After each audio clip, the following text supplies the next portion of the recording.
அனைவருக்கும் வணக்கம். இன்றைய தினமணி செய்தித்தாள்ல என்ன செய்திகள் இருக்கு அப்படிங்கிறத பார்ப்போம். என்ன குடுத்திருக்காங்க அப்படின்னு பார்த்தீங்கன்னா, வெப்ப அலைகள் அதனுடைய தாக்கத்த பத்தி இங்க குடுத்திருக்காங்க.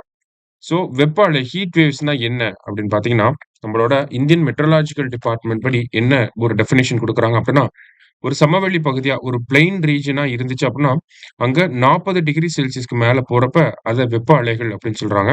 அதே மாரி பார்த்தீங்கன்னா, ஒரு ஹில்லி ரீஜியன் மலை பிரதேசமாக இருக்கிறப்ப, அங்க 30 டிகிரி செல்சியஸ்க்கு மேல போறப்ப, அத ஹீட் வேவ் அப்படின்னு சொல்லி டிஃபைன் பண்றாங்க. சரிங்களா? IMD Indian meteorological department. இந்தியாவுல இப்ப மே மாசம் பார்த்தீங்கன்னா, ஏப்ரல், மே மாதங்கள்ல ரொம்பவே வெயிலின் தாக்கம் அதிகமாவே இருக்கும். அதுல ஒரு சில பகுதிகள்ல வட இந்தியால ஒரு சில பகுதிகள்ல பார்த்தீங்கன்னா, ஆல்ரெடி 41 டிகிரி செல்சியஸ தாண்டி டெம்பரேச்சர் போய்க்கிட்டு இருக்கு அப்படிங்கிறத சொல்லியிருக்காங்க. வெப்ப அலைகள பொறுத்தவரைக்கும் பார்த்தீங்கன்னா, இந்தியாவுல அதிகமான உயிரிழப்புகள் அப்படிங்கிறதும் இந்த ஏப்ரல், மே காலங்கள்ல ஏற்படக்கூடிய உயிரிழப்புகள் வெப்ப அலைகள்னால ஏற்படக்கூடிய உடல் பாதிப்புகள்னால ஏற்படுது அப்படிங்கிறத நமக்கு சொல்றாங்க. ஓகேங்களா?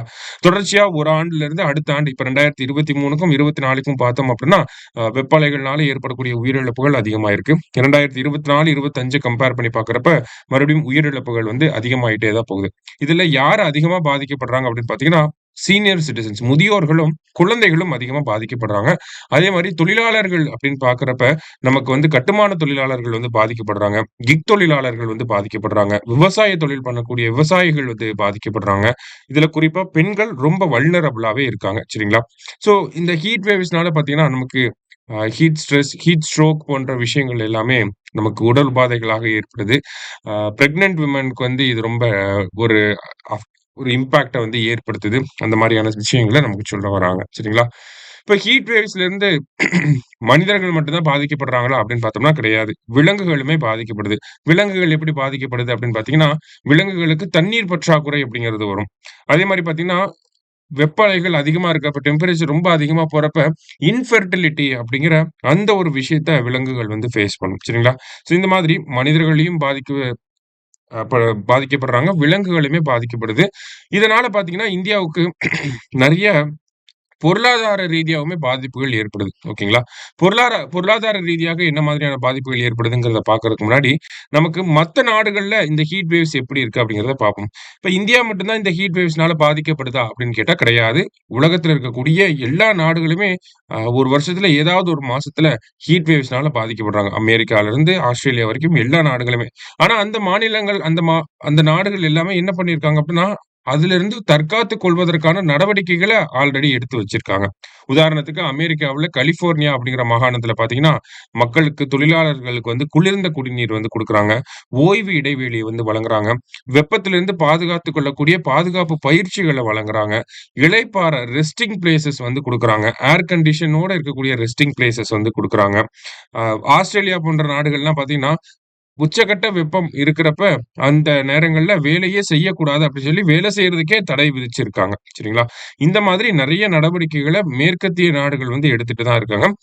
இந்தியாவ பொறுத்தவரைக்கும் பார்த்தீங்கன்னா, அது இன்னும் நம்ம பண்ண வரல, இன்னும் பண்ண ஆரம்பிக்கல அப்டிங்கிறத சொல்றாங்க. ஓகேங்களா? வெப்ப அலைகள் அப்டிங்கிறது ஒரு பெரிய பிரச்சனையாக நமக்கு தெரிய வருது. இருந்தாலுமே பார்த்தீங்கன்னா, அதிலிருந்து தற்காத்துக் கொள்வதற்கான நடவடிக்கைகள் பெருமளவுல எந்த ஒரு மாநில அரசாங்கமும் எடுக்கவில்லை அப்டிங்கிறத இதுல நம்ம புரிஞ்சுக்கணும். சரிங்களா? இப்ப வெப்ப அலைகள்னால நமக்கு என்ன ஆகுது? மக்களும் பார்த்தீங்கன்னா, அதிக அளவுல இந்த air conditioner, AC and then uh நமக்கு அந்த ஏர் கூலர்ஸ் இதெல்லாமே வந்து பயன்படுத்த ஆரம்பிக்கிறாங்க. இதனால என்ன ஆகுது அப்படின்னு பார்த்தீங்கன்னா, நமக்கு பவர் டிமாண்ட் அப்படிங்கிறது ஏற்படுது. ஓகேங்களா? நம்ம புரொடியூஸ் பண்ணக்கூடிய எலக்ட்ரிசிட்டியோட கெப்பாசிட்டியும் தாண்டி நமக்கு எலக்ட்ரிசிட்டி தேவைப்படுது. ஓகேங்களா? இந்த பவர் டிமாண்ட் அப்படிங்கிறது நமக்கு வந்து எக்கனாமிக்கலி ஒரு இம்பாக்ட் ஏற்படுது. அதே மாரி பார்த்தீங்கன்னா, நமக்கு இந்த பவர் டிமாண்ட் அதிகரிக்கிறனால நம்ப அதிகமா பவர் ஜெனரேட் பண்ண வேண்டியதா இருக்கு. நம்மகிட்ட இருக்கக்கூடிய பவர் ஜெனரேஷன் கெப்பாசிட்டில அதிகமா கோல் பேஸ்ட் பவர் பிளான்ட் தான் அதிகமா வச்சிருக்கோம். இதனால என்ன ஆகுது? இந்த அ குளோபல் வார்மிங் அதுக்கான ஒரு கான்ட்ரிபியூஷனாவும் இருக்கு. ஏன் அப்டின்னா, கார்பன் வந்து அதிகமா இந்த கோல் பேஸ்ட் பவர் பிளான்ட்லேருந்து எமிட் ஆகும். சரிங்களா? இந்த மாதிரியான ஒரு பாதிப்புகள் இருக்கு. அதே மாரி பார்த்தீங்கன்னா, தொழிலாளர்களோட புரொடக்டிவிட்டி அப்படிங்கிறது கம்மியா இருக்கு. கிக் தொழிலாளர்கள் இருக்காங்க, கட்டுமான தொழிலாளர்கள் இருக்காங்க, தொழிற்சாலைகள்ல இருக்கக்கூடியவங்க இருக்காங்க அப்படின்னு பார்த்தீங்கன்னா, அவங்கனால உச்சகட்ட வெப்பம் இருக்கிறப்ப, அவங்களால அவங்களோட முழு திறனுக்கு வேலை செய்ய முடியாது. சரிங்களா?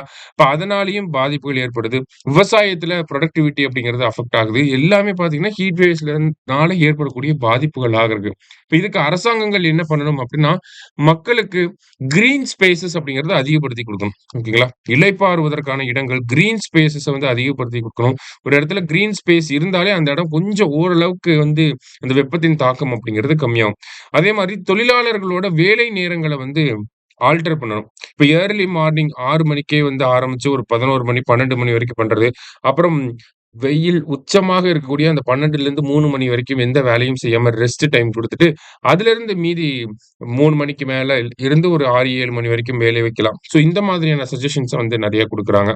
அதே மாரி பார்த்தீங்க அப்படின்னா, இந்த ஓஆர்எஸ் கரைசல் இந்த மாரியான விஷயங்கள தமிழக அரசாங்கம் ஆல்ரெடி பண்ணிட்டு தான் இருக்காங்க. ஓகேங்களா? ஓஆர்எஸ் சொல்யூஷன் குடுக்குறது இது எல்லாமே. ஸோ முக்கியமான ஒரு சஜஷன் என்னவா இருக்கு அப்படின்னு பார்த்தீங்கன்னா, நமக்கு கிரீன் ஸ்பேஸஸ வந்து அதிகப்படுத்தணும். அதுக்கான இன்ஃப்ராஸ்ட்ரக்சர் டெவலப் பண்ணணும். ஓகேங்களா? இப்ப அத டெவலப் பண்ணணும் அப்படின்னா, அதுக்கு ஃபண்டிங் அப்படிங்கிறது தேவைப்படும். சரிங்களா? ஸோ ஃபண்டிங் போதுமான அளவு இல்ல அப்படிங்கிறது இன்னொரு குற்றச்சாட்டா இருக்கு.